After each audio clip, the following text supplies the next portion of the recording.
¿Qué tal? ¿Qué tal? Buenos días. Sí, se escucha. Ya, lo presento, doctor, y empezamos cuando usted lo vea por conveniente. Claro, no hay problema. Ya, un minuto, sí, un minuto nomás, por favor, estoy aperturando.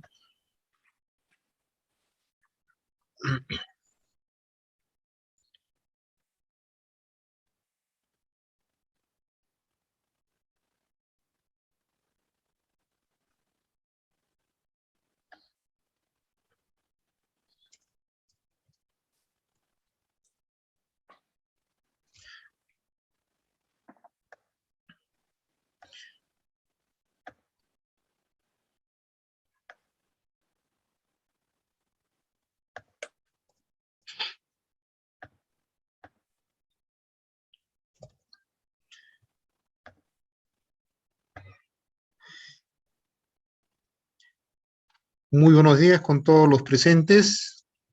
Los saludamos desde la red de salud Abancay, Dirección Regional de Salud Apurímac, Ministerio de Salud, e invitamos a participar de esta telecapacitación programada para hoy viernes 26 de junio a horas 11 de la mañana con el tema de trastorno de conducta alimenticia en el contexto de la COVID-19 a cargo del médico psiquiatra Glauco Valdivieso Jiménez, psiquiatra del Hospital de Emergencias Vía El Salvador, invitado por la Red de Salud Abancay, Dirección Regional de Salud Apurímac, Ministerio de Salud. Muy buenos días, doctor Glauco. ¿Cómo se encuentra usted? ¿Qué tal? Buenos días con todos. Muchas gracias por brindar este espacio para poder hablar sobre un tema muy importante que ha sido de mucha relevancia, sobre todo en estos dos últimos años desde el inicio de la pandemia y que hoy por hoy se están observando muchos rezagos de eso y que bueno, ya iremos entrando un poco más en la presentación que es acerca de los trastornos de conducta alimentaria. Cuando usted guste, doctor, puede hacer su presentación de pantalla. Ok, perfecto. Entonces voy a compartirles en un segundo. A ver,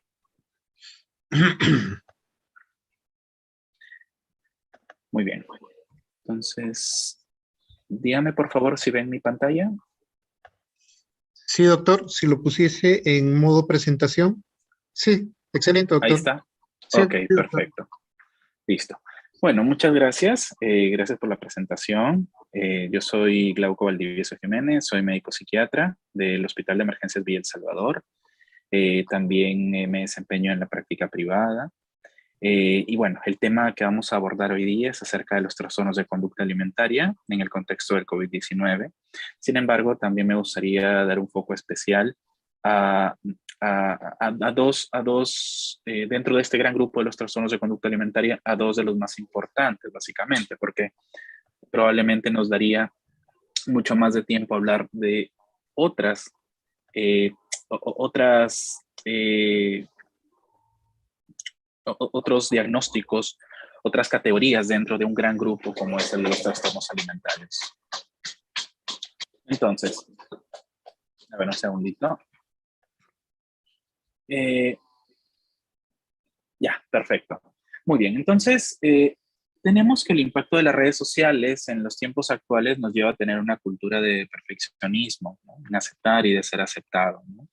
Muchos de nosotros tenemos conocidos que han tenido problemas de conducta alimentaria, probablemente, o seguramente no con esa terminología, pero sí problemas en cuanto a la figura corporal, en cuanto al concepto que tienen sobre su propia imagen, o tal vez en cuanto al mismo hecho de comer en exceso o restringirse en la alimentación, una serie de cosas que nos hace pensar de que algo ahí está pasando y que lo podemos relacionar al impacto que tiene eh, el,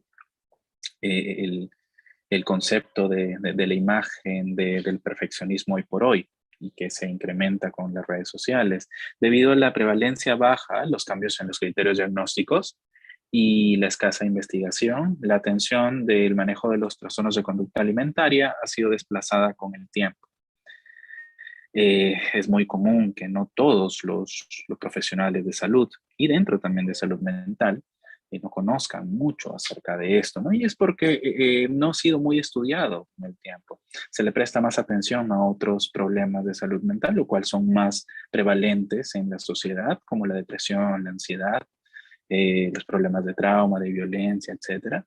Pero los problemas de conducta alimentaria se han visto desplazados y no se conocen mucho. El abordaje de la anorexia nervosa implica una serie de recursos que se escapan de solamente valorar los aspectos psicológicos alrededor del trastorno. ¿Y por qué menciono esto de la anorexia nervosa? Porque es quizás uno de los trastornos más difíciles de manejar y que implica un abordaje interdisciplinario que muchas veces cuando ya está muy avanzado no complica el panorama, complica las alternativas de tratamiento. Ya vamos a ir viendo por qué, porque es justamente con eso que vamos a comenzar. Pero antes de eso, recordemos, hagamos una mirada al pasado, hace 2 años, vemos estas imágenes, ¿no? Estas son imágenes de cómo estaban las calles de la ciudad, de las diferentes ciudades del mundo, eh, sin personas, estaban calles cerradas, ¿no? Apareció el confinamiento la pandemia del COVID-19. Así fue trayendo a muchos de los países pues crisis en todo sentido, crisis económica, crisis en la salud principalmente y sobre todo crisis en la salud mental. Asimismo, el confinamiento, lo cual era una medida necesaria porque aún se desconocía los efectos del COVID y que, bueno, ya con el tiempo fuimos aprendiendo un poco más y nos dimos cuenta de que pues, fueron medidas que en su momento, debido al desconocimiento de la patología respiratoria y demás, pues se optaron por muchas de estas opciones. Pero tenemos que el incremento del uso de las redes sociales se dio en las personas, ¿no? Cuando estaban pues, en el confinamiento, hubo un incremento de su uso. Las personas lo utilizaban o bien para informarse o bien para entretenimiento, que de alguna manera permitía sobrellevar esta crisis. Así fue incrementando los problemas de depresión y de ansiedad. ¿No? No solamente por el desconocimiento de la enfermedad, en este caso del COVID-19, sino también porque la gente estaba mucho más expuesta a los fake news, ¿no? A, los, a noticias que tenían trascendencia y que solamente se reflejaban el fallecimiento de las personas eh, y medidas pues de todo tipo para abordar algo que se desconocía. Entonces esto iba generando desesperanza, iba generando pues incertidumbre y los problemas de ansiedad y depresión aparecieron, así también como los niveles de estrés. Pero así también el uso de las redes sociales con el desconocimiento, con el estrés y todo esto, pues generaba también un foco que se tenía especialmente en la figura corporal, un foco que se tenía en lo físico, ¿no? En lo que llamaba la atención acerca del uso de las redes sociales y mostrarse como tal, lo cual muchas personas comenzaron a desarrollar problemas de conducta alimentaria y aquellos que ya lo tenían antes empeoraron este cuadro y debido al cierre de los servicios de salud, porque en ese entonces pues hubo una redistribución abrupta en el que se cerraron servicios de salud mental y solamente se estaba enfocando en los problemas de salud física como era lo respiratorio. Entonces muchas personas no recibieron atención a tiempo y aparecieron complicaciones. Entonces, de esta manera, el COVID-19 como un factor psicosocial importante trajo consigo estas alteraciones en la salud mental de las personas. Vamos a abordar uno a uno en cuanto a la anorexia y a la bulimia. Bueno, también antes de pasar a esto, ¿no? Acá les presento algunas preocupaciones familiares durante la pandemia, ¿no? A propósito del confinamiento, a propósito de la redistribución de los servicios de salud. Y de estas preocupaciones, en un estudio se resaltó la dificultad de conectarse en el aislamiento, ¿no? De conectarse a otras personas, de conectarse con la red de apoyo. porque se comenzaba a utilizar los medios de comunicación remotos como el Zoom, Meet, entre otros, que fueron apareciendo, pero a su vez fue demostrando que era la manera en la que se podía interactuar con el mundo exterior. Ayudar a otros versus uno mismo, ¿no? Aparecía esta dualidad, esta ambivalencia de hacer cosas para poder sentirse uno mejor versus el cómo podrían estarse sintiendo los otros miembros de la familia o los otros miembros de la comunidad, porque era muy insostenible la aparición de los niveles incrementados de estrés en uno. También había un reducido soporte profesional porque los profesionales de salud mental en general no estaban también adaptándose a una nueva forma de trabajo. No estaba muy establecido lo de la atención remota, lo cual con el tiempo se demostró que era efectivo. También las necesidades personales versus las familiares, ¿no? Porque como mencionaba también, había una necesidad de comunicarse, una necesidad también de velar por la salud mental de la familia, que muchas veces el estrés del cuidador, tener también personas dentro de la familia que necesitaban atención en salud mental, no era suficiente si es que el cuidador no estaba también protegido. Y también apareció un nivel importante de estrés en el staff de salud. Los profesionales de salud en las instituciones públicas y privadas comenzaron a tener niveles de estrés importantes que también limitaba un poco la atención de otros que necesitaban ayuda. Entonces, estas eran preocupaciones familiares que también sumado a toda la incertidumbre que se vivió en ese entonces, influyó en el incremento de los problemas de salud mental. Entonces, vamos viendo esta primera parte acerca de la anorexia nervosa. Es un trastorno de conducta alimentaria, ¿no? La anorexia, que es caracterizado por el miedo intenso de ganar peso y una imagen corporal alterada. Lo motiva una severa concepción distorsionada de la propia imagen corporal. Y esto lleva a una restricción severa en la dieta y otras formas de perder peso como purgas o ejercicios excesivos.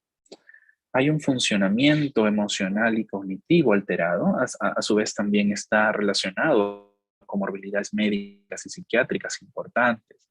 Y sobre todo aparece en adolescentes, ¿no? Cuando la cultura del uso de las redes sociales y la cultura del perfeccionismo en la sociedad comienza desde muy temprana edad. Entonces, en adolescentes es donde esto comienza a aparecer y en adultos es cuando llega a niveles un poco más complicados. Al hablar de la epidemiología, nos referimos acerca de datos a nivel social, datos a nivel de la población, y la prevalencia de la anorexia en la población general es del 1% en las mujeres y menos del 0,5% en varones.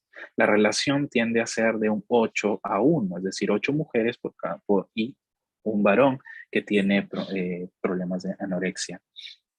Y hay una mayor mortalidad en adultos que en adolescentes, porque puede hacer esto debido a que en adultos muchas veces esto está ya más desarrollado o hay un componente cognitivo de mayor rigidez que hace que esto se mantenga con mayor persistencia, ¿no? Y con mayor severidad. Entonces, un 5% versus 2%, ¿no? La comparación de adultos y adolescentes.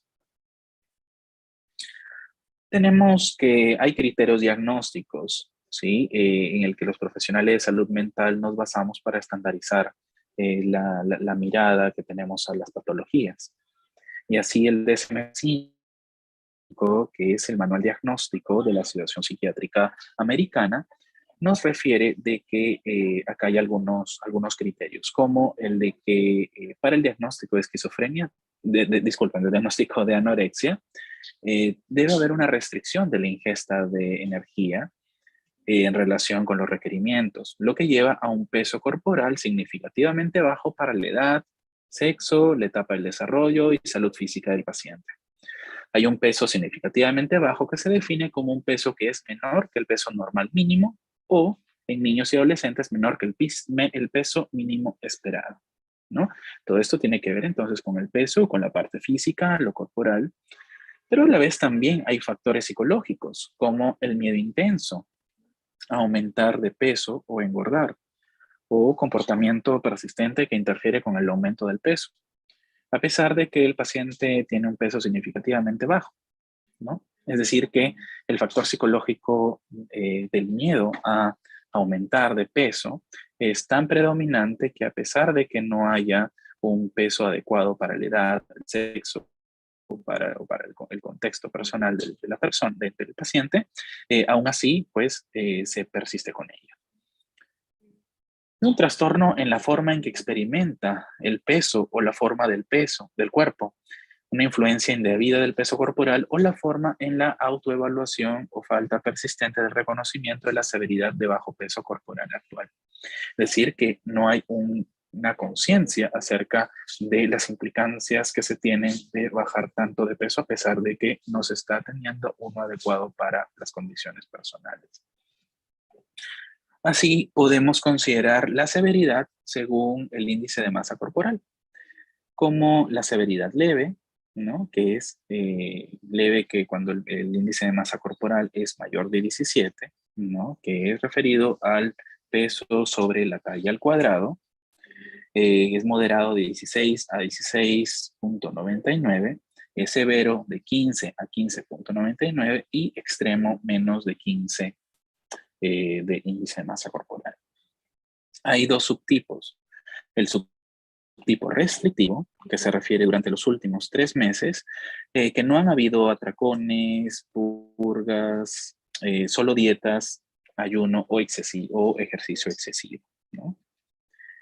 Y cuando se refiere a atracones, purgativo, es que durante los últimos 3 meses sí se han presentado atracones o purgas, vómitos autoinducidos, uso de laxantes, diuréticos o enemas, ¿no? Que son medidas que se toman para bajar de peso. En ese sentido, pues tenemos que tanto lo restrictivo como los atracones y purgativo, pues tienen la finalidad de la pérdida del peso, solo que en distintos métodos. Entonces, hablamos de las comorbilidades, ¿no? Al hablar de comorbilidades, nos referimos a que hay una relación entre el diagnóstico con otros diagnósticos, otras condiciones médicas. En este caso, las condiciones psiquiátricas, ¿no? Porque ya vamos a ver las implicancias de salud física, ¿no? Las implicancias médicas que trae consigo la anorexia. Pero tenemos acá que alrededor de los 3/4 del total de los pacientes sufren depresión, ¿no? La depresión, que de por sí la depresión genera disminución del apetito, baja de peso. Entonces, muchos de estos pacientes presentan depresión que pueden ser debido a motivos no necesariamente relacionados a la alimentación, pero también hay un componente afectivo que hace que estos dos confluyan y hagan que el cuadro sea mucho más severo. Del 25 al 75% tienen historia de haber presentado al menos un trastorno de ansiedad en la niñez. Y es que muchas veces también se relaciona el apetito, el tener más apetito, el tener menos apetito con la ansiedad, lo cual en parte es cierto, pero la ansiedad tiene como un componente de estrés, un componente psicológico que trae consigo muchas veces el incremento del apetito, pero que no debemos basarnos en esto, ¿no? Para considerar de que a esto nos referimos con un trastorno de conducta alimentaria, sino más bien como hay trastornos de ansiedad que pueden acompañar también un cuadro de anorexia, pero que tiene sus características en particular. Y en ese caso es del 25 al 75%. El TOC, o el trastorno de conducta obsesivo compulsivo, está en el 15 al 29%, pero el 79% presentan obsesiones o compulsiones en algún punto de la vida. Hay abuso y dependencia de alcohol en el 9 al 25%, ¿no? Sobre todo en aquellos que tienen subtipo restrictivo. Y la relación entre la anorexia y el espectro autista en familiares también es algo que se está estudiando hoy por hoy, ¿no? No hay muchos estudios que den una mayor consistencia de eso, pero a la línea de investigación está ahí, en desarrollo. También se dice que hay una relación genética entre la esquizofrenia, también con la esquizofrenia y el trastorno obsesivo compulsivo, que también está relacionado a la anorexia. También vemos que ya aquí viendo pues la parte de lo que es lo somático, lo médico, lo físico, hay una amplia variedad de síntomas somáticos en diversas etapas, ¿no? A muchos de los pacientes experimentan mareos, fatiga y síncope, ¿no? Con desmayos, con desvanecimiento. eh, Hay un curso crónico y cuando hay un curso crónico es donde más con el tiempo se van deteriorando distintas partes del cuerpo. Hay órganos afectados por la malnutrición o por las purgas, atracones y por la restricción alimentaria. El 21% presentan osteoporosis y el 54% osteopenia, sobre todo a nivel lumbar. Muchas personas que tienen anorexia y comienzan ya a tener una disminución importante de su peso, comienzan a tener, se les comienza a notar las costillas, las vértebras, ¿no? Entonces a este nivel es donde aparece la osteopenia y se puede notar que hay protrusión o hay una malformación ya en el tiempo de la composición ósea. Hay una alta prevalencia de enfermedades autoinmunes, como diabetes mellitus tipo 2, síndrome neuropsiquiátrico de inicio agudo o algunos otros síndromes como es el PANDAS, sobre todo en niños y adolescentes. Bien, entonces aquí me voy adelantando un poco cómo hacemos la comparación de la anorexia con con otros diagnósticos, con otras entidades diagnósticas.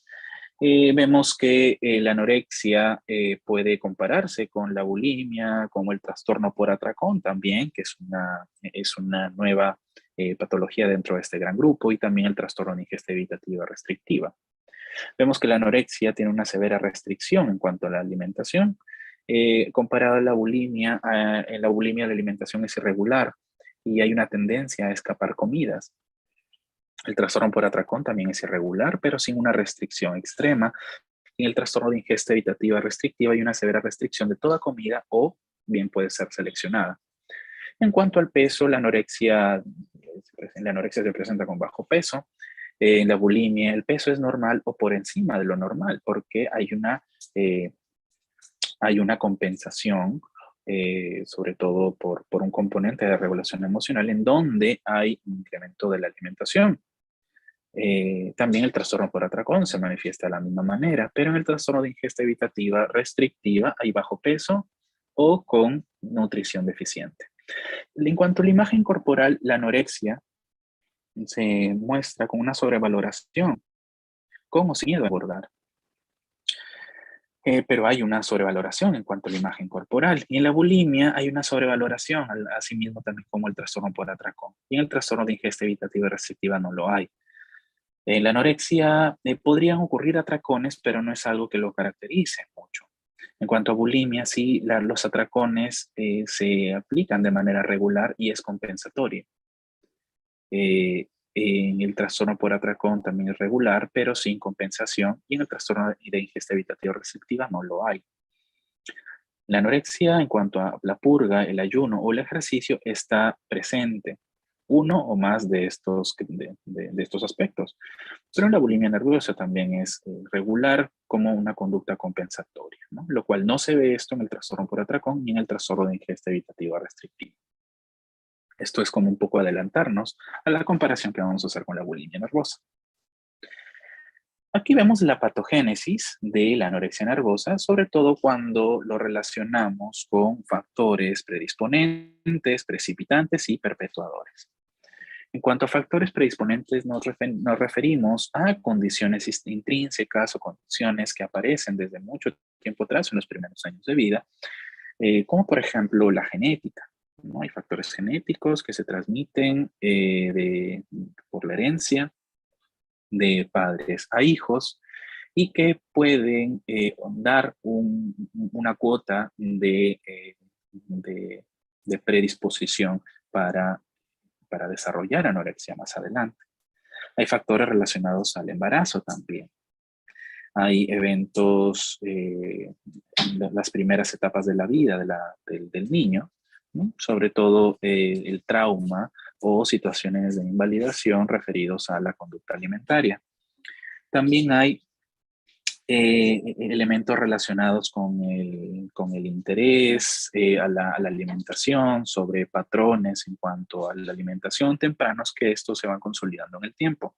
Asimismo, la crítica temprana por parte de la familia o por las redes de apoyo, las redes sociales, en primeras etapas, así como comorbilidades psiquiátricas en la niñez, como depresión, ansiedad, estrés. Rasgos de personalidad también están relacionados aquí, sobre todo en aquellas personas que son muy rígidas a nivel psicológico, personas que tienden a ser muy ordenadas, muy rígidas e inflexibles en su forma de pensar. Así también conductas alimentarias que se van desarrollando desde temprana edad y que se consolidan más adelante. En cuanto a factores precipitantes, tienen que ver con aquellos estresores o situaciones que aparecen ya mucho más adelante, como la dieta, la pérdida de peso, el estrés general, ¿no? Que puede aparecer por distintas situaciones que pasa la persona, o eventos de la vida importantes. O también tenemos factores perpetuadores, como por ejemplo la neuroadaptación, la neuroprogresión, ¿no? Que tiene que ver con estresores, pero que tienen un impacto en la modulación a nivel biológico. También hay efectos secundarios psicológicos, ¿no? A partir de las distintas experiencias que va teniendo la persona. Efectos físicos secundarios, efectos interpersonales, efectos vocacionales, laborales, de estudio, que también pueden ser un motivo de cambio o un motivo importante para que aparezcan los problemas de conducta alimentaria. En cuanto a personalidad, ya que había estado mencionando, hay algunos estudios que relacionan la personalidad, los rasgos, con el desarrollo de la anorexia nervosa. En el caso de Dufresne, en el 2019, refiere que se relaciona la afectividad negativa al neuroticismo, la inestabilidad emocional, hay una tendencia a borderline de inseguridad y de conciencia interoceptiva que puede estar relacionado al desarrollar anorexia nervosa. También se dice que aquellos tipos de trastornos de personalidad dentro del clúster C, ¿no? Que son el clúster en el que básicamente está las características de personalidad neuróticas, que puede estar relacionado dos veces más tanto para la anorexia nervosa y el trastorno de personalidad obsesivo-compulsivo. Entonces, más que todo tiene que ver con aquellas personas que tienen un nivel rígido e inflexible a nivel cognitivo, en la manera de pensar en cuanto al núcleo de los pensamientos alrededor de la alimentación. También se ha visto que el clúster B está relacionado con la anorexia nervosa, sobre todo en aquellos del subgrupo atracones purgativos, ¿no? Y con la bulimia. También desde el punto de vista dimensional, ya que lo que he mencionado anteriormente tiene que ver con las categorías de trastornos de personalidad, pero que también hoy por hoy esto se está dejando de lado y se está adoptando el método o mejor dicho, el modelo, ¿no? Mejor dicho, el modelo dimensional de los trastornos de personalidad, sobre todo en aquellos que tienen que ver con el perfeccionismo, ¿no? Como un gran grupo de constelaciones sintomáticas en donde dentro de este está el trastorno de personalidad obsesivo-compulsivo y de la impulsividad, sobre todo en la anorexia de tipo atracones purgativo.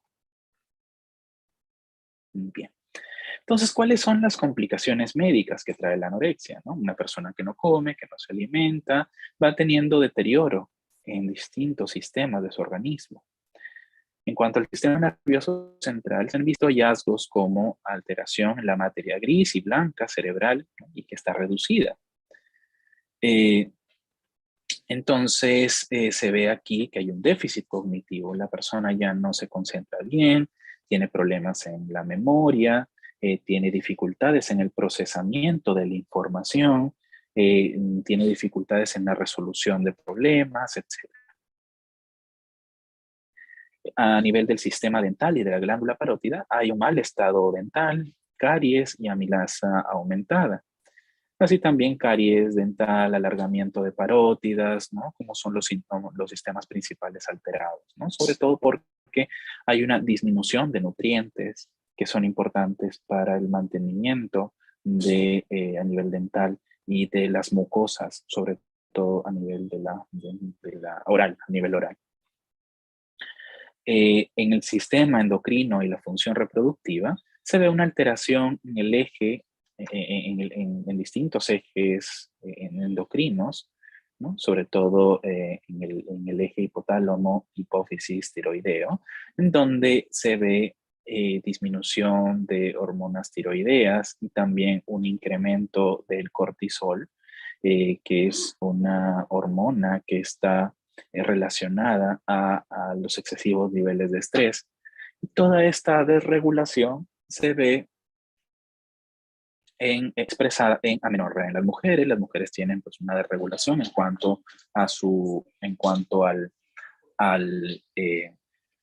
a su periodo menstrual, aparece hipotiroidismo y hay niveles de estrés elevado que está relacionado a la hipercortisolemia.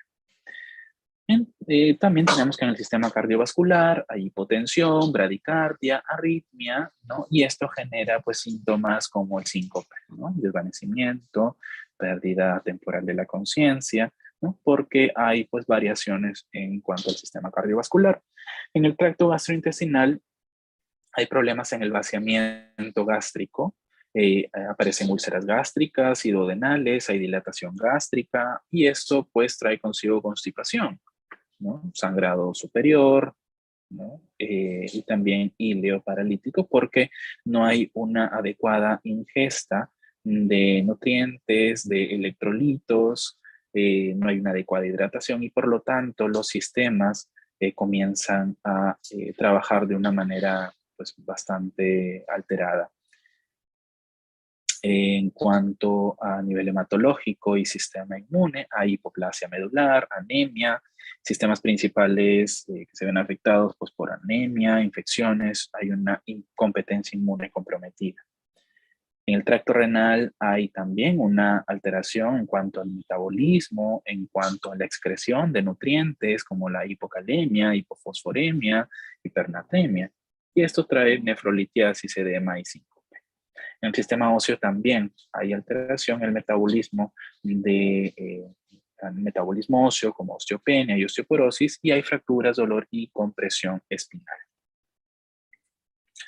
Entonces tenemos aquí que hay indicadores de alarma que tenemos siempre que prestarle mucha atención a ello porque de aquí vamos a tomar decisiones clínicas de un trabajo interdisciplinario y a tiempo en donde se predomine la atención en lo físico de ser necesario. ¿Sí? Entonces tenemos que cuando ya el índice de masa corporal comienza a comprometerse más y hay un peso con un índice de masa corporal menos de 14, entonces esto puede indicarnos que estamos en un nivel mucho más severo y hay un empeoramiento médico en donde se comprometen las funciones vitales, hay alteraciones del ritmo, hay alteraciones en el QT, ¿no? Y alteraciones hidroelectrolíticas.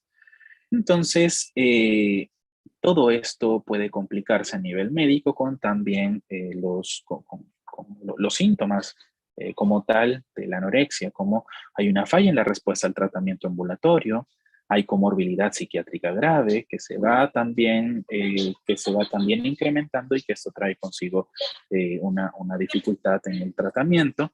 Hay atracones y purgas severas y también suicidalidad porque hay un componente también de desesperanza y de mucho dolor, de sufrimiento en personas que intentan bajar de peso porque la imagen corporal está alterada y no lo logran hacer. Bien, entonces tenemos acá algunas consideraciones generales del tratamiento farmacológico, ¿no? Dando importancia a esto porque es esencial, así como también las estrategias o los abordajes psicosociales en donde está la psicoterapia y demás.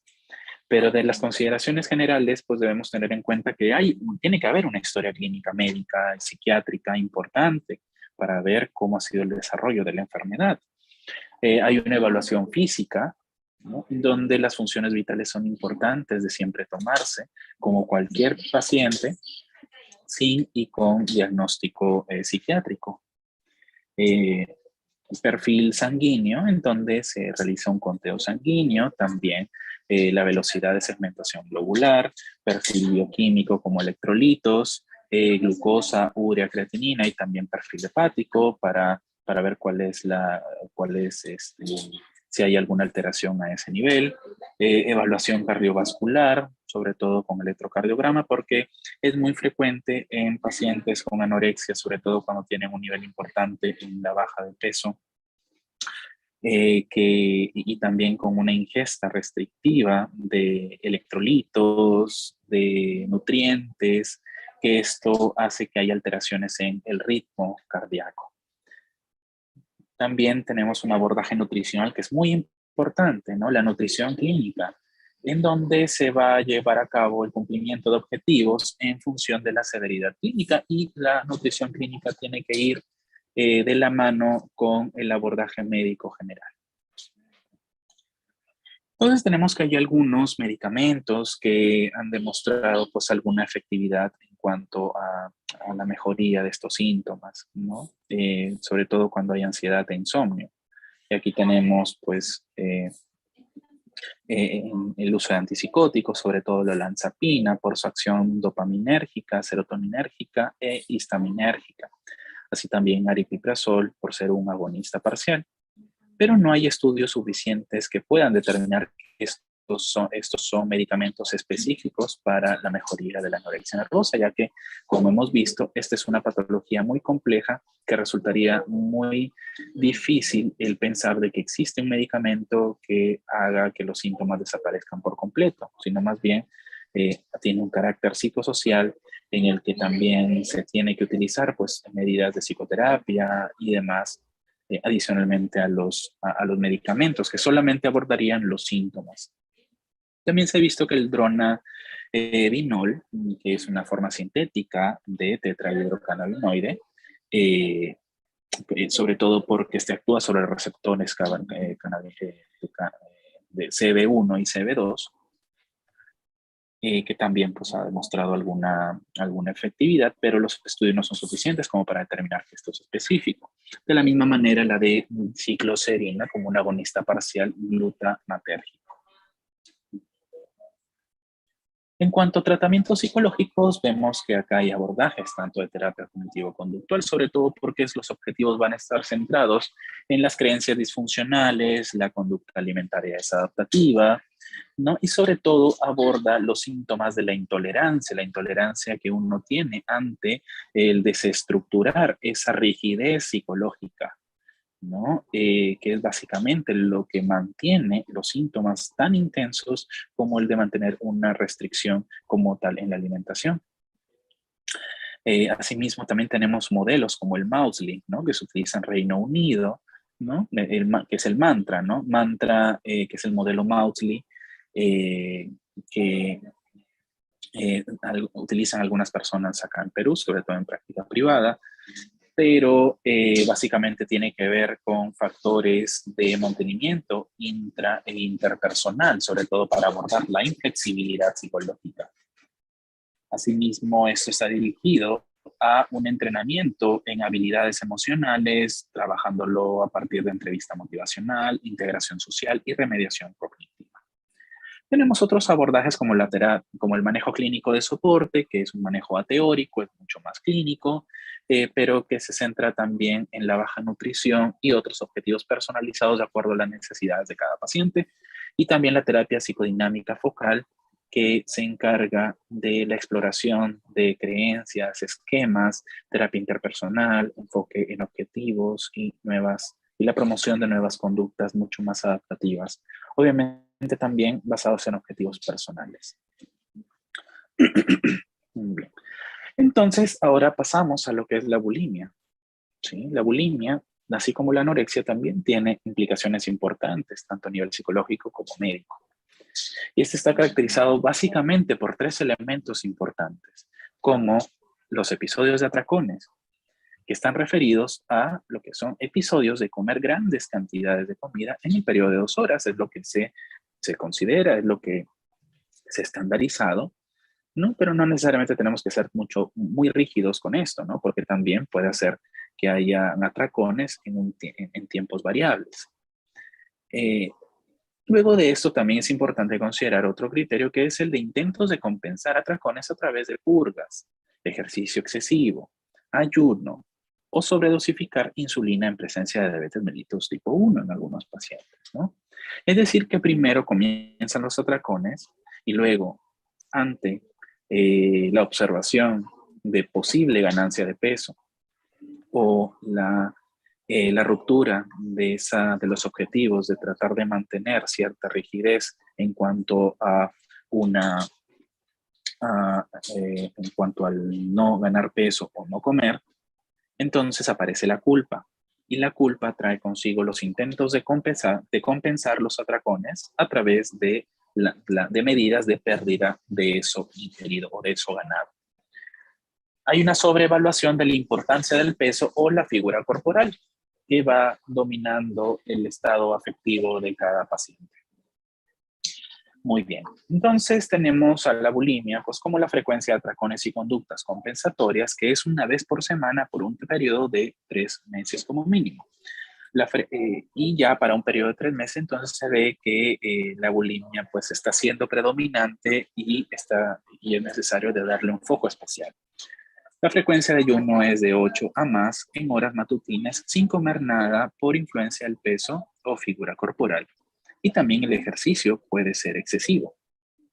Entonces, así como hay atracones, ganancia excesiva de peso y de alimento, ¿no? Hay una compensación, ¿no? Promovido por factores psicológicos como la culpa, ¿sí? Entonces, vamos a ver algunos aspectos epidemiológicos de esto. La prevalencia a lo largo de la vida, en algunos estudios que han utilizado el DSM-4, en donde eran otros criterios, varía en distintos estudios y que se ha visto que es del 1.5 al 4.6%. Pero en aquellos que utilizan el DSM-5, ¿no? Aquí ha habido un error, ¿no? Es el DSM-5 en este segundo punto, varía en distintos estudios entre el 4 al 6.7%. Es decir, que bueno, hay una diferencia muy ligera, ¿no? Cuando se cambia a otros criterios. El 23% de las mujeres en muestras comunitarias entre 22 a 27 años de edad reportan la presencia de alteración en la conducta alimentaria, como la insatisfacción moderada con el peso y la figura corporal, así como índices de masa corporal, ¿no? Como de menos del 17.5, el uso de laxantes, de vómitos, etcétera, en los últimos 12 meses. ¿No? 23% de mujeres en muestras comunitarias. Es un porcentaje bastante importante, es decir, en muestras que están en la sociedad, de muestras que están en la población general, no necesariamente de aquellas personas que van a un hospital a atenderse, sino que están por ahí, no necesariamente dentro de un dispositivo clínico. Entonces, de esta manera, nos da una imagen mucho más realista de cómo está el problema de la bulimia en la sociedad. En cuanto a la clínica, los aspectos clínicos, ¿cómo se caracteriza esta enfermedad? Es de que la bulimia aparece más tarde a lo largo de la vida en comparación con la anorexia. ¿Sí? La anorexia tiene un componente mucho más temprano, ¿no? Un componente de personalidad que comienzan a consolidarse en la adolescencia y ahí aparecen también los síntomas de la anorexia. Hay conductas de atracones y conductas purgativas con un pico en la adolescencia y en la adultez temprana. Es decir, si bien es cierto, aparecen mucho después que en el caso de la anorexia, pero hay un pico en la adolescencia, ¿sí? Porque también predominan a esta edad aquellos pensamientos relacionados a la imagen corporal, al concepto que se tiene de uno mismo. Y emerge a los 19 años principalmente, ¿no? Habiendo un margen entre los 10 y los 29 años, ¿no? Pero en promedio aparece a los 19 años. El 29, el 24, el 31% ha presentado experiencia previa de anorexia nervosa. Es decir, que muchos de los pacientes que tienen bulimia han tenido antecedentes de anorexia en las primeras etapas de la adolescencia. Y esto aparece en el 24 al 31%. En cuanto a comorbilidades, tenemos que el 70% reporta comorbilidades psiquiátricas, es decir, que también puede acompañarse de otros trastornos, como el trastorno de ansiedad, en el 50%, trastornos del ánimo, como depresión, trastorno bipolar, distimia, trastorno depresivo recurrente, entre otros, en un 40%. También muchos de esos también cursan con autolesiones en un 20% y un trastorno por uso de sustancias en un 10%. Todos los trastornos de conducta alimentaria están asociados a probabilidad de autolesiones, suicidio y muerte, especialmente en la bulimia. Sobre todo porque hay muchos estudios que relacionan a la bulimia con antecedentes de desregulación emocional. Esa dificultad que aparece en la regulación emocional y que también está ligado a altos niveles de impulsividad, de agresividad, como se ve en el trastorno borderline de personalidad. La mortalidad por suicidio en estos pacientes es de un 7.5 por 100.000 habitantes. Y la prevalencia de la conducta suicida no fatal, es decir, la prevalencia de aquellos intentos sin intencionalidad suicida o con ideación es de un 15 al 40%. Entonces, como les estaba mencionando, la bulimia está relacionada a la desregulación emocional. Y la desregulación emocional se refiere a las dificultades en el uso flexible de las estrategias adaptativas y apropiadamente situacionales para modular la duración e intensidad emocional.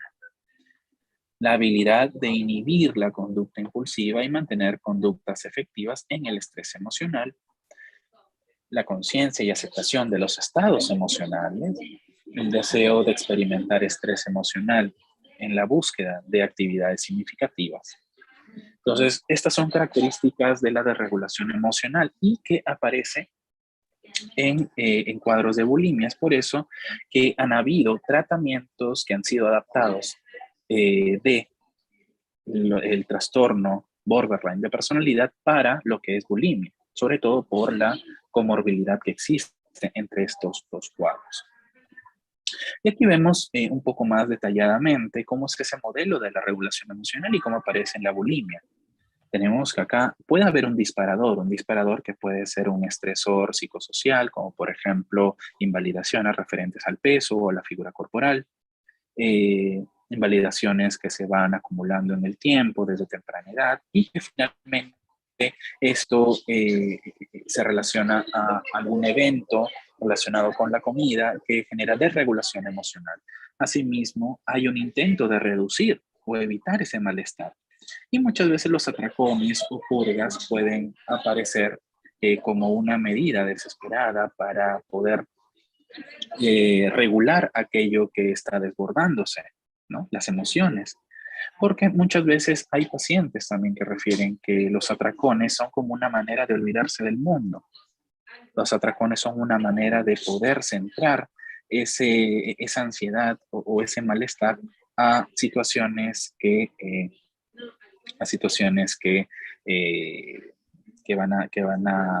son muy dolorosas. Y asimismo también las purgas, ¿no? Entonces, esto genera una regulación temporal, ¿sí? Una regulación temporal que va a darse nuevamente en este círculo vicioso. Entonces, ¿por qué la bulimia no es detectada a tiempo?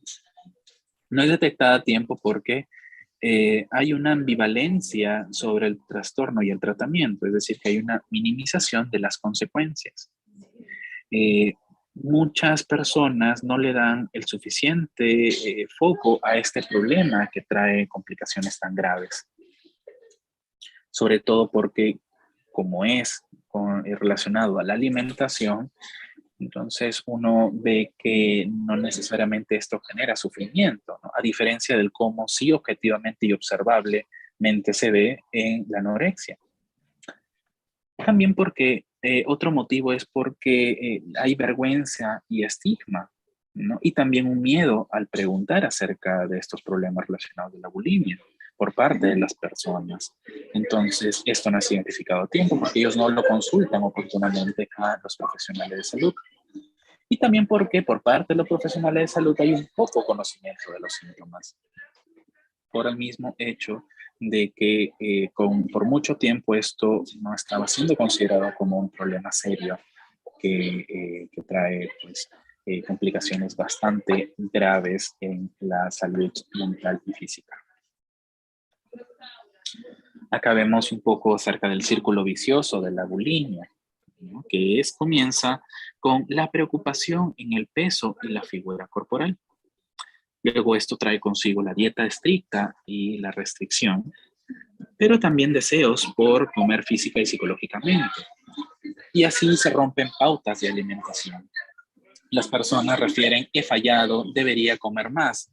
Hay una frustración muy grande acerca de eso que trataban de mantener para no subir de peso. Entonces, al no cumplir con ello, hay una falla y la frustración trae consigo el que aparezcan atracones y sentimientos de descontrol al comer. Asimismo, trae culpa y también compensación, ¿no? Porque cuando hay culpa, uno quiere pues perder y aparecen los intentos desesperados por perder aquello que se ganó con la alimentación en los atracones. Y la compensación suele ser el ayuno, la purga y el ejercicio excesivo. Y asimismo, luego de esto viene el pesarse, el chequeo corporal y el enfoque en el peso y la forma, ¿no? Y nuevamente así es como comienza este círculo vicioso de la bulimia. El trabajo de los profesionales de salud mental y todo un equipo, incluyendo el médico, se encarga de romper este círculo. ¿Cuáles son las complicaciones médicas que se ven en la bulimia? Vemos aquí que a nivel de piel, pues hay descamación, hay cambio en la coloración, hay anemia, hay palidez, pero también se ve el signo de Russell, ¿no? Como vemos acá en la imagen de la derecha, el signo de Russell es una laceración, es un enrojecimiento de los nudillos, producto de la autoinducción del vómito. Entonces, este es un signo muy característico en personas que lo hacen muy frecuentemente. A nivel dental, hay erosión dentaria y trauma en la mucosa oral y faríngea, sobre todo porque hay una irritación del líquido gástrico y del contenido alimentario al inducirse el vómito. También hay hemorragia subconjuntival, es decir, hay enrojecimiento de la mucosa ocular, sobre todo porque hay una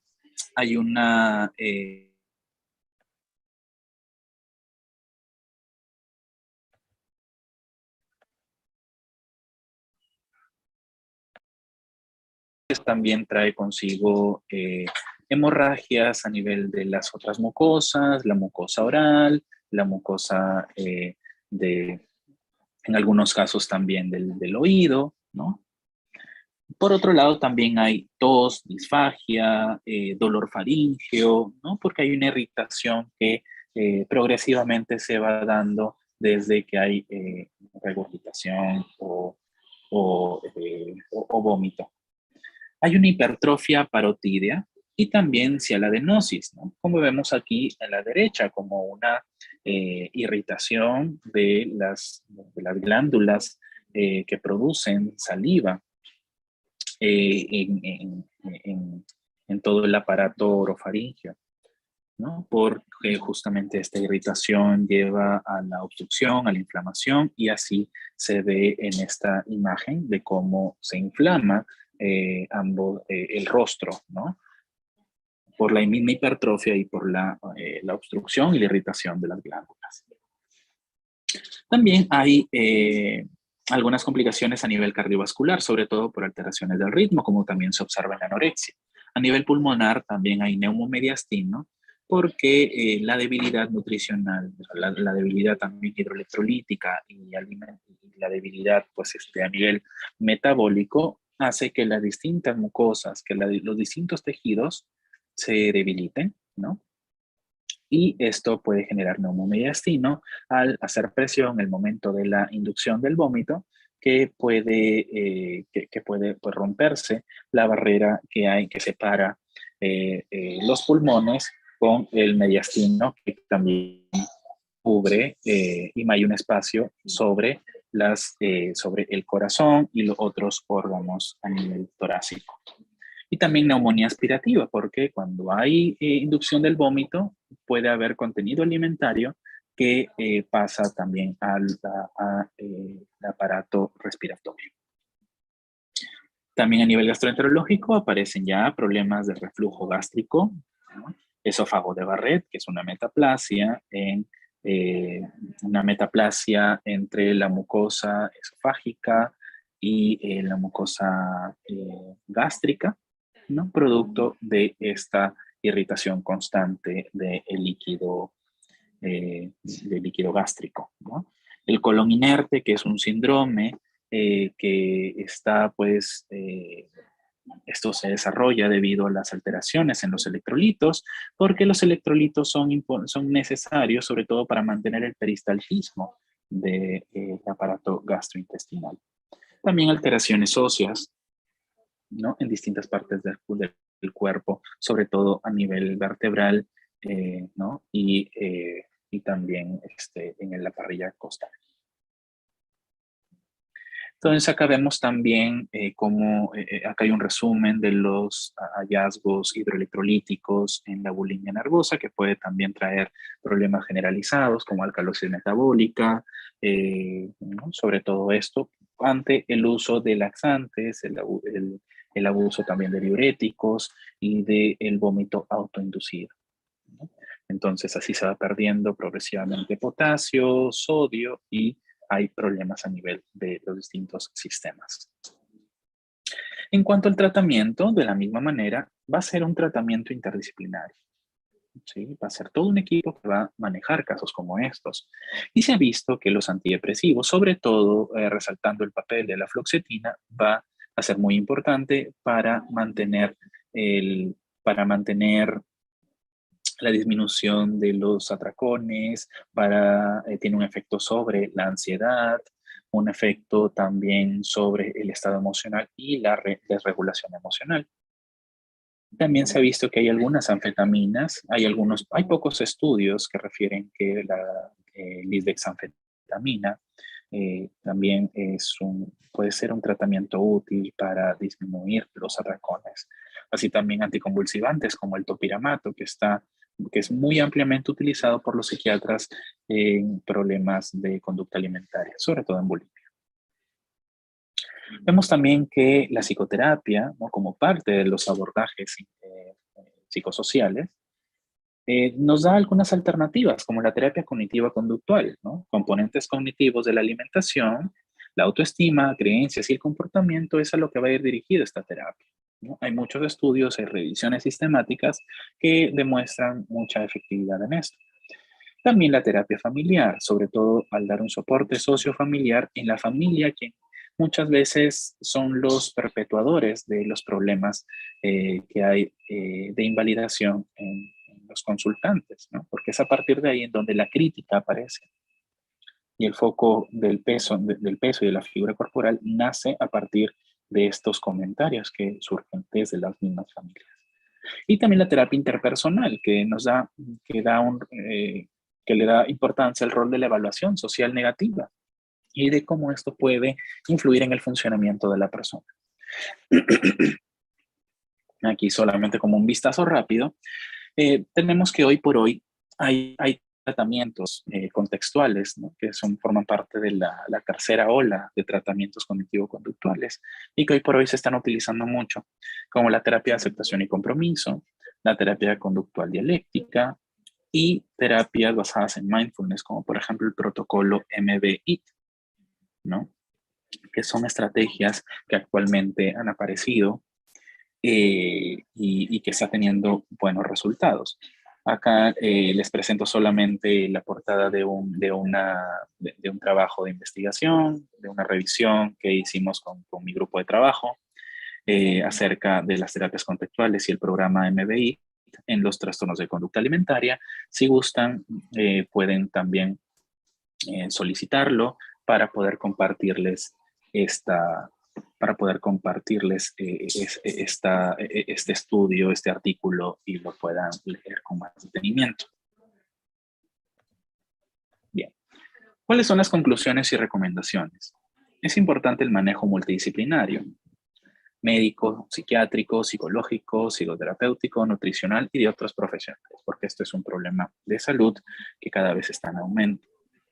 Los modelos psicosociales y farmacológicos combinados han demostrado mejores resultados en el manejo de la anorexia y de la bulimia.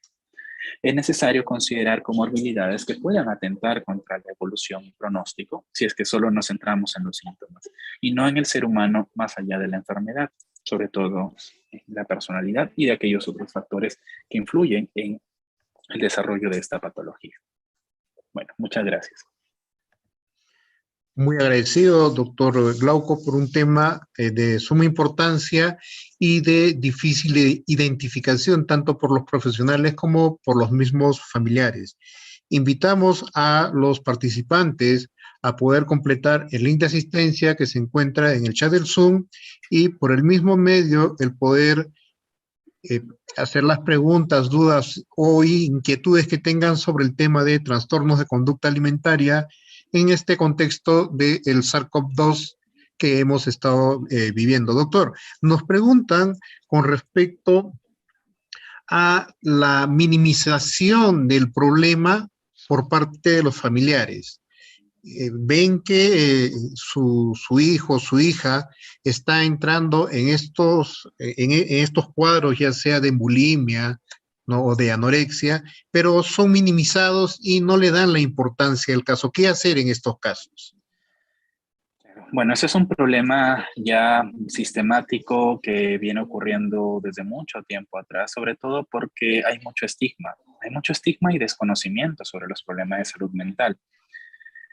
Hay muchos problemas de salud mental que nacen en la adolescencia, y ese desconocimiento hace que los padres no le den esa importancia de vida a los problemas de salud mental, como lo que es la anorexia nervosa o la bulimia, porque piensan que es algo relacionado a la edad, que es algo que aparece y que se va a ir por sí solo.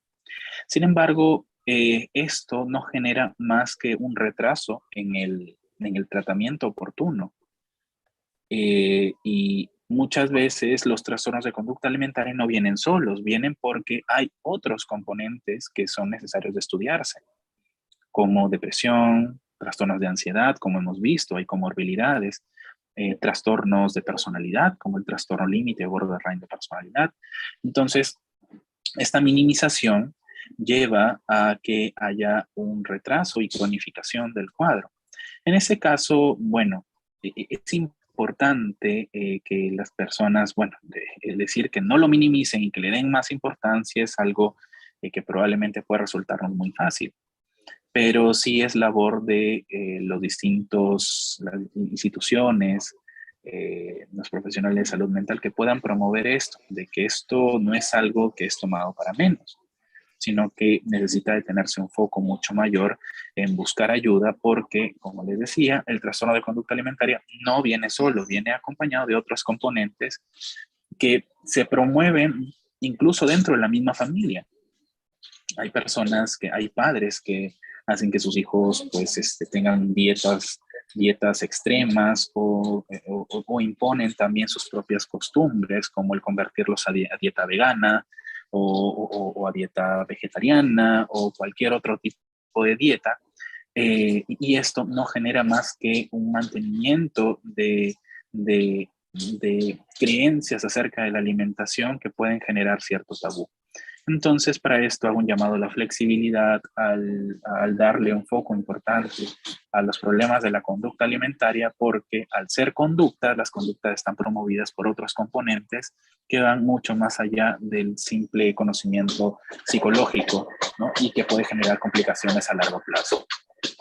Doctor, nos preguntan con respecto a la situación en la cual los padres comienzan a buscar culpables en el paciente, ¿no es cierto?, que está sufriendo por estos trastornos de conducta alimentaria. Ok, ¿cómo así culpables? ¿A qué se refiere? culparle de que todo lo que está sucediendo en el hogar por los Ujú, problemas que está teniendo de bajar de peso, estar ujú, con esos vómitos ocultos, ujú. ¿no es cierto? Está causando con que haya escisiones o rompimiento a nivel de lo que es la esencia de la familia. Ah, ok.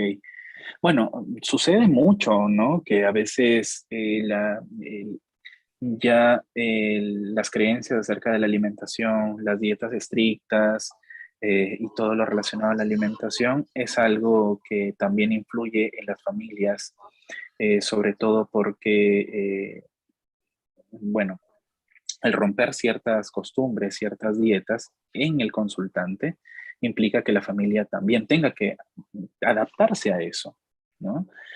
Sobre todo si son adolescentes, ¿no? Y el no adaptarse a eso por entrarse en conflicto con aquello que piensa la familia, a diferencia del adolescente, genera estas rupturas en la armonía familiar, se generan bandos, se generan muchos problemas, discusiones, y así también esto pues que ser motivos también de que los problemas de conducta alimentaria se mantengan en el tiempo. Entonces, en ese sentido, eh, es muy necesario el que puedan establecerse puntos medios, de que la familia y los pacientes acudan a programas de tratamiento en donde no solamente se aborde al paciente y sus problemas de conducta alimentaria a nivel psicológico, sino también darle herramientas a las familias para que comiencen a comprender un poco de qué va esto del trastorno de conducta alimentaria, que se les pueda brindar herramientas, que se les pueda brindar también un espacio para escucharlos y orientarlos a que las invalidaciones pueden mantener estos cuadros por mucho tiempo, pero la familia no se da cuenta. Entonces sí puede suceder esto de estos conflictos en donde al final se termina buscando culpables cuando en realidad ese no es el camino. Doctor, nos están preguntando con respecto a si estos trastornos, ¿no es cierto?, se dan usualmente a nivel de adolescentes y principalmente esto se evidencia en los colegios, el por qué no los psicólogos, primero implementar la cantidad de psicólogos en los colegios y segundo, por qué estos psicólogos no pueden hacer esa identificación en forma oportuna de este inicio de cuadro. Ujú. Es una pregunta muy interesante que genera, que hace ver cuál es la realidad también del aprendizaje en salud mental de nuestros profesionales. Y tiene que ver muchos factores, ¿no? A mí también me gustaría responder esa pregunta. Me gustaría que esa pregunta sea respondida y del por qué no nos identifica a tiempo, pero podemos optar por darnos cuenta por algunos factores, ¿no? El desconocimiento, la ausencia de capacitaciones, el propio estigma que se tiene, la limitación de solamente pensar de que salud mental tiene que ver con depresión, ansiedad y nada más, y de que y no explorar y no ver cuál es la verdadera problemática, ¿no? Y también el estigma no solamente tiene que ver con la misma concepción de los propios profesionales de salud y de salud mental, sino también el estigma que tienen los adolescentes, porque son muy hábiles también ellos en ocultar ciertas conductas que vienen ocurriendo desde más temprana edad. Entonces, o bien puede ser de que los profesionales no lo identifican a tiempo por el propio estigma, el desconocimiento o la escasez de capacitaciones, o porque también los adolescentes, al considerar que esto no es un verdadero problema y que quieren lograr el objetivo de bajar de peso, pues lo que menos quieren es de que esto se vea como un problema. Y así es como esto se va perpetuando en el tiempo. Doctor, nos preguntan con respecto a si la aceptación por parte del paciente de que está pasando por un trastorno, por un problema, ayuda en lo que va a ser el futuro del desenlace o del resultado del tratamiento favorable que vaya a tener. Nuevamente la pregunta, disculpa. Si el que el paciente acepte que efectivamente está pasando por una enfermedad, que acepte que tiene un problema de alimentación, que Ujú. en este caso es Ajá, un ajá. trastorno alimentario, va a corroborar a que el resultado final Ah, del tratamiento sea favorable en un ok, corto, en un tiempo más corto. claro. Ahí vienen ya las estrategias especializadas para el trastorno de conducta alimentaria, ¿no? No solamente pues, tiene que ver con tratar al paciente y decirle, bueno, que le ponga ganas y que ponga de su parte, ¿no? Como muchos profesionales están acostumbrados, sino que, bueno, este es un problema que necesita así de estrategias especializadas y la misma rigidez psicológica de estos pacientes, sobre todo en la anorexia nervosa, porque yo sí le daría un foco de mucho mayor, un foco mayor a este cuadro por la severidad que tiene, porque hay una diferencia bastante grande en cuanto a, al núcleo cognitivo que hay en la anorexia con la bulimia. Y los pacientes con anorexia suelen ser mucho más determinantes en cuanto al decidir no comer y lograr un objetivo. Entonces, el romper esa barrera cognitiva es un trabajo bastante duro y que dura mucho tiempo y está ahí ya el labor de todo el trabajo de todo un equipo para trabajar a nivel psicoterapéutico y romper esto, ¿no? Porque si es que no se genera conciencia, no, el paciente no se da cuenta de todo lo que está generando en su cuerpo, en sí mismo y en los objetivos que quiere lograr, pues van a ser, van a haber complicaciones en cuanto a los objetivos a mediano y largo plazo. Entonces es un trabajo que no es de un día para otro, se requiere de mucha paciencia y un trabajo estructurado. Doctor, nos preguntan con respecto a que si en la familia se detecta a alguien que esté pasando o por la anorexia o por la bulimia nervosa, ¿a qué profesional debe acudir? Si debe acudir a un psicólogo, debe acudir a un psiquiatra. Yo diría que a cualquiera de los dos, porque si es que, o sea, al fin y al cabo, bueno, si es un problema serio y creo que el profesional que esté encargado de evaluar pues, estos componentes que están siendo un verdadero problema, pues podría tener el criterio necesario para poder derivarlo a otro. La psiquiatría no se mueve sola, la psiquiatría ah, va de la mano con la psicología y viceversa, cada uno se sostiene sobre el otro. Y nosotros también, los psiquiatras, nos sostenemos de otras especialidades, sobre todo en el trastorno de conducta alimentaria. Entonces, esto tiene que ser identificado por cualquiera de estos profesionales, pero sí, sí manejándose en conjunto con los otros profesionales. Doctor, nos pregunta en su experiencia cuál es el mejor tratamiento que se ha tenido en los pacientes que han pasado por estos cuadros, Mm. trastorno de conducta alimenticia. Ok. Generalmente en mi práctica, bueno, yo me dedico principalmente a lo que son los trastornos de personalidad y muchos de estos presentan trastornos de conducta alimentaria, sobre todo trastorno de la bulimia, ¿no? Bulimia o trastornos por atracón. En ese sentido, mi experiencia se basa en lo que son terapias de tercera generación, sobre todo la terapia conductual dialéctica, en donde eh, un protocolo específico para manejar estos cuadros, ¿no? Porque estoy muy convencido de que más allá de solamente los problemas de la imagen corporal, hay problemas serios en cuanto a la identidad, en cuanto a la regulación emocional, y es ahí entonces donde se deben de utilizar estrategias dirigidas a eso, ¿no? No tanto lo cognitivo, sino más que todo a nivel emocional, ¿no? Pero también la terapia cognitivo-conductual es de bastante ayuda, ¿no? Sobre todo para bulimia y para anorexia. Para anorexia, hoy por hoy se están ampliando más estrategias de tratamiento, sobre todo con lo que tiene que ver con RODBT, que es la terapia dialéctica conductual radicalmente abierta, que es una modificación de los principios básicos de la terapia dialéctica conductual, pero que hoy por hoy está teniendo muy buenos resultados con la anorexia, sobre todo para pacientes que tienen características de su personalidad de mucha inhibición, ¿no? Doctor, nos preguntan con respecto a cómo hacer la identificación de los atracones en los adolescentes. Mucha observación, si hay un nivel de apertura y de validación, de escucha activa con el adolescente y sobre todo si hay confianza, pues preguntarles, ¿no? Preguntarles acerca de esto.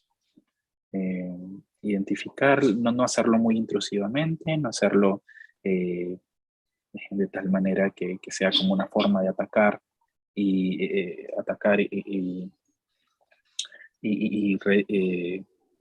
transgredir los límites del adolescente, sino que mucha observación con eso, sobre todo si es que hay variaciones en el peso o si hay situaciones que hacen que esta persona evite los momentos en donde come, ¿no? Mucha observación con eso y poder identificarlo a tiempo.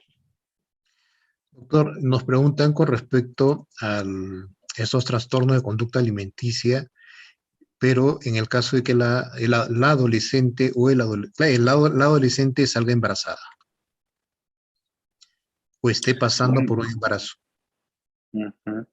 Bueno, sí, esto puede llegar a ser un problema en donde más todavía va a necesitar de profesionales de salud mental que puedan hacer el acompañamiento, porque hay muchos cambios a nivel hormonal como a nivel también a nivel emocional, que, que ese cambio de contexto y adaptación a situaciones nuevas en donde tiene que comer y donde hay un incremento de peso, pues puede generar mayor ansiedad, generar crisis y generar pues todo una situación bastante compleja, ¿no? Entonces, en esos casos, acompañar el embarazo pues, con profesionales de salud mental, siempre y cuando esto esté muy severo. Doctor, nos solicitan si por favor pudiese compartir tanto la presentación como el artículo que usted llegó a realizar. Ok, si me pueden escribir, por favor. Voy a dejar mi correo aquí en el chat. Voy a dejar mi correo si es que me pueden escribir, por favor, quienes desean. O si no, lo pueden buscar en mi cuenta. Tengo una cuenta de ResearchGate en, en, este, en, en Google. Pueden escribirlo y también pueden verlo abiertamente ahí. Pero si no, me pueden escribir al siguiente correo que estoy enviando. O si hay alguna otra forma también de compartirlo que deseen, bueno, podemos conversar después Claro. para hacerlo. Mm, le agradecemos, doctor, por la predisposición para darnos este tema importante y tan valioso que es dejado de lado por muchas familias, ¿no es cierto?, que minimizan, y de la misma manera muchos profesionales que no toman en cuenta la importancia de este tipo de problemática que se ha agudizado durante este proceso del confinamiento por el SARS-CoV-2. Así es. Muchas gracias también. Doctor, nos envían las felicitaciones desde la Dirección Ejecutiva de Infosalud a cargo de la licenciada Edith Betsabe Pariona Valer, del director regional de salud de la IRESA Purímac, el doctor Renan Ramos Morón, y de la directora de la red de salud Abancay, la magíster Janet Indira Pichigua Bernales, por el trabajo realizado en la ponencia del día de hoy y esperando el que nos pueda continuar apoyando con temas de salud mental, toda vez de que se ve que estos problemas de salud mental se están incrementando con el devenir de los días.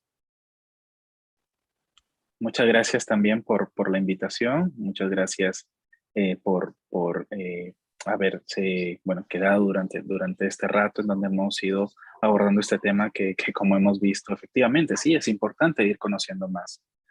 Los invito a que puedan cada uno, bueno, aparte de buscar estos espacios que felicito también para poder conocer más acerca de las implicancias que traen la salud mental, el también buscar otras formas de cómo ir conociendo más acerca de esta problemática, concursos o charlas que nos da las redes sociales hoy por hoy. Entonces, cada vez más hay un mayor acercamiento de los profesionales a distintas alternativas de cómo poder ir conociendo más teóricamente y de manera muy práctica acerca de estos temas de salud mental. Bueno, La agresi- reitero las gracias y también las felicitaciones por buscar estos espacios. el agradecimiento, doctor, desde Puquio, desde Piura, de la asociación, un minutito, por favor, de la asociación PPR por la vida, y desde los diferentes puntos de las regiones por este tema abordado y tratado con tanta exactitud. Muchas gracias. Nos estaremos viendo en una nueva jornada, y los invitamos a los participantes a completar su link de asistencia y escribirle al doctor mediante el correo que ha dejado en el chat del Zoom. Muy buenas tardes, doctor, y nos estaremos comunicando en una nueva oportunidad. Muy agradecido, doctor. Igualmente agradecido. Muchas gracias a todos.